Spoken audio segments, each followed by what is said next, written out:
Selamat pagi saudara-saudaraku yang dikasihi Tuhan Yesus Kristus. Senang berjumpa dengan saudara-saudara. Perjumpaan di dalam firman Tuhan. Firman yang mengubahkan hidup kita sehingga kita tetap hidup di dalam kebahagiaan.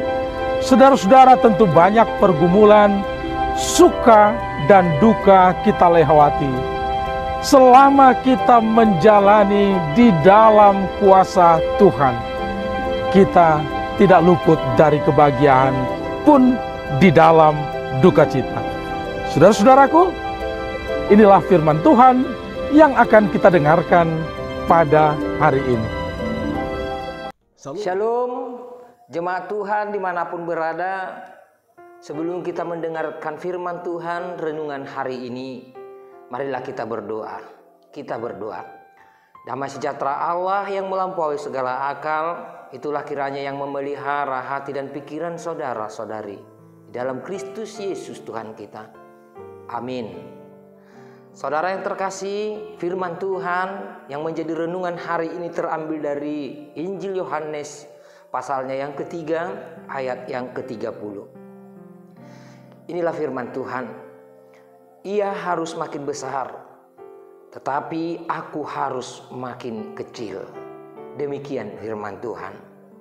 Saudara yang terkasih, nas firman Tuhan hari ini adalah pernyataan daripada Yohanes Pembaptis kepada setiap orang atau orang banyak mengenai Sang Juru Selamat atau Yesus Kristus.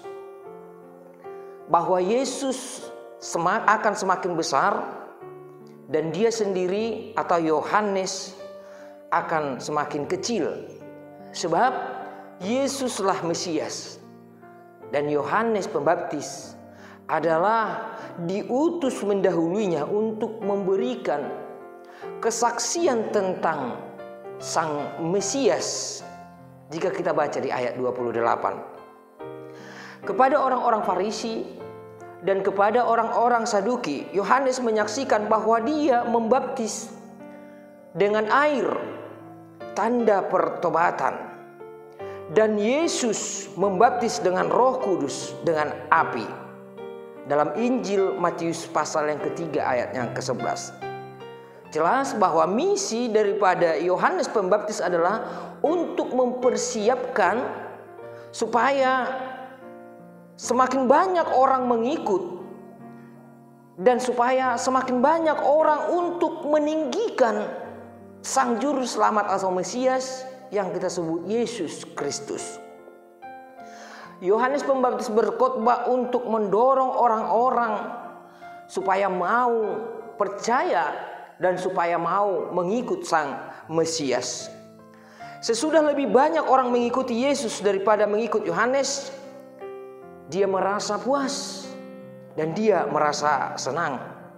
Dikatakan di ayat 29, Yohanes membuat analogi tentang pendamping pengantin di pesta pernikahan.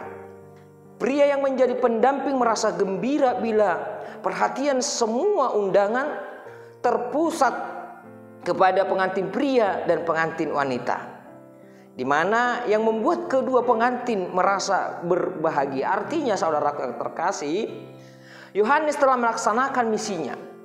Yohanes telah melaksanakan dan membuat sebuah kesaksian tentang Mesias di tengah-tengah hidupnya, yaitu bahwa dia bersaksi supaya setiap orang-orang atau orang banyak mengikuti Sang Mesias atau Tuhan Yesus Kristus. Saudaraku yang terkasih, prinsip inilah yang perlu kita sebagai orang percaya, yang perlu kita teladani sebagai para orang-orang percaya. Terlebih lagi kita yang telah dipilih oleh Tuhan Allah sebagai pelayan-pelayannya. Tujuan pengajaran dan khotbah adalah untuk menuntun orang-orang banyak, para pendengar daripada khotbah itu, supaya mau mengikut dan percaya kepada Yesus. inti dari sebuah pelayanan bukan untuk membuat para pengkhotbah, penginjil, atau para pendeta terlihat lebih baik di tengah-tengah pelayanannya, tetapi untuk membantu setiap orang yang dilayaninya menjadi percaya dan mau mengikut, bahkan semakin mengasihi Sang Mesias dan Tuhan Yesus Kristus atau Tuhan Yesus Kristus. Puncak dari karya pelayanan Yohanes Pembaptis sesuai misi menyediakan jalan bagi Mesias adalah ketika Yesus Kristus diilu-ilukan di Yerusalem. Orang-orang yang berjalan di depan keledai yang membawa Yesus dan yang mengikutinya dari belakang memproklamasikan Yesus adalah Mesias. Yesuslah yang diutus Tuhan Allah untuk membawa pembaharuan bagi orang percaya. Kalau dikatakan di dalam Mazmur pasal 11, bagi umat Israel. Oleh karena itu, saudara-saudara yang terkasih di dalam Kristus Yesus, firman Tuhan hari ini menyegarkan kembali pemahaman tentang misi hidup orang percaya di dunia ini, yaitu sebagai saksi Kristus. Misi kesaksian hidup kita ialah untuk membawa kemuliaan bagi Allah, kemuliaan bagi anak Tuhan Yesus Kristus, dan kemuliaan bagi Roh Kudus. Ingatlah, terang kesaksian kita adalah terang Kristus. Semua pelayanan-pelayanan yang kita lakukan selama ini boleh terjadi hanya karena dimungkinkan oleh Kristus. Oleh karena itu, sebagai orang yang percaya, di dalam hidup kita ini apapun yang terjadi di dalam hidup kita ini, atau apapun tugas kita di tengah-tengah dunia ini, biarlah hidup kita itu menjadi kesaksian untuk kemuliaan bagi Allah Bapa, Anak, dan Roh Kudus. Saudara yang terkasih dimanapun berada, di sekolah, belajar, di tempat bekerja, atau di tengah-tengah perusahaan atau kantor, atau dimanapun kita berada, biarlah hidup kita ini menjadi saksi daripada Tuhan Yesus Kristus. Sebab inilah misi hidup sebagai saksi Kristus orang-orang percaya.